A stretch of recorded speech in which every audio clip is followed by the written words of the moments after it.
Brilliance Audio presents Scorpionfish by Natalie Bakopoulos, performed by Hilary Huber and Malcolm Hillgartner. The small two-bedroom flat where I lived until I was 5 is on the northern slope of Mount Likavitos, between the neighborhoods of Ambelokipi and Neapoli.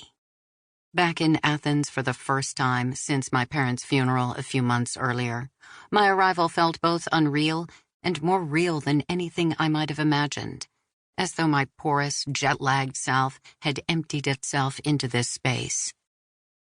Aris was working in Brussels for the week, and though I still could have gone straight to his place, I didn't. Though I'd planned to live with him, I had to spend some time cleaning out my parents' flat before I'd rent it out. When I'd come for the funeral, I couldn't bring myself to go near it. I expected Aris to object to all this, but instead he'd only asked, "You sure you want to be alone there?" I told him I'd be fine, but really, I wasn't sure. In fact, it had been so long since I'd been to this apartment that when the cab driver hoisted my bags out of the trunk, he must have noticed my disorientation because he asked, "Is this the right place?" I told him yes, but hesitantly. Then I recognized the flat on the ground floor, which, as when I was a child, had its shutters open to the street. You could have jumped right in from the sidewalk. I held my jumble of keys like a lantern. It was growing dark, and for whatever reason, crisis, negligence, all the streetlights were out. The key to the apartment itself, a big, old-style safety key, was obvious, but I couldn't seem to locate the one for the building door. The others were for Aris's place, the house on the island, and who knows where else. A light went on inside, and a tall man, perhaps in his early 50s, wearing headphones and running clothes, came down the staircase. He opened the door for me. I thanked him, acting as if my hands were simply full. Noticing, he helped me haul my suitcases up the first few stairs from the foyer to the elevator on the first floor. Even now, I remember the soapy smell of the rhododendrons by the mailboxes, the hint of his grapefruit cologne. I followed him, then stopped at the foot of the marble stairs. He, whom I'd later know as the captain, placed my bags in the elevator and asked me which floor. I told him the 3rd. And a look of surprise crossed his face. "Oh," he said, "we're neighbors." How had he seen me upon this initial meeting? How had I seen him? I struggled to remember how many of these details I had truly noticed, or have simply inserted now.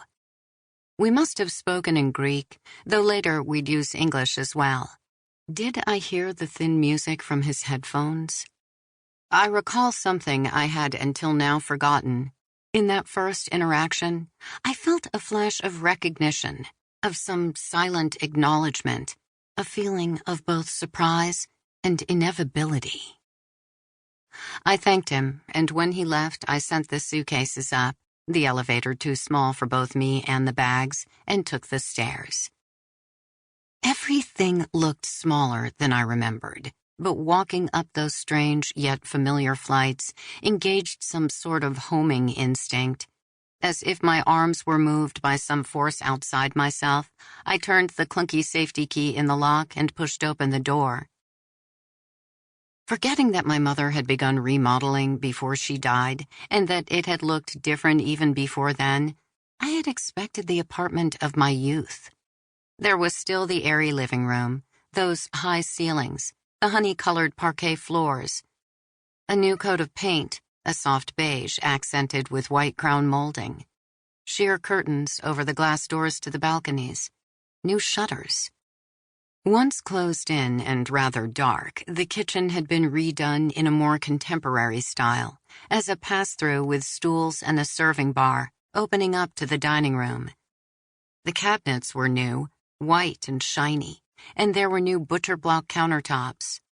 The refrigerator was also new, but affixed to it were a few magnets from takeout souvlaki places, touristy ones from all over the country that my mother, rather inexplicably, had collected.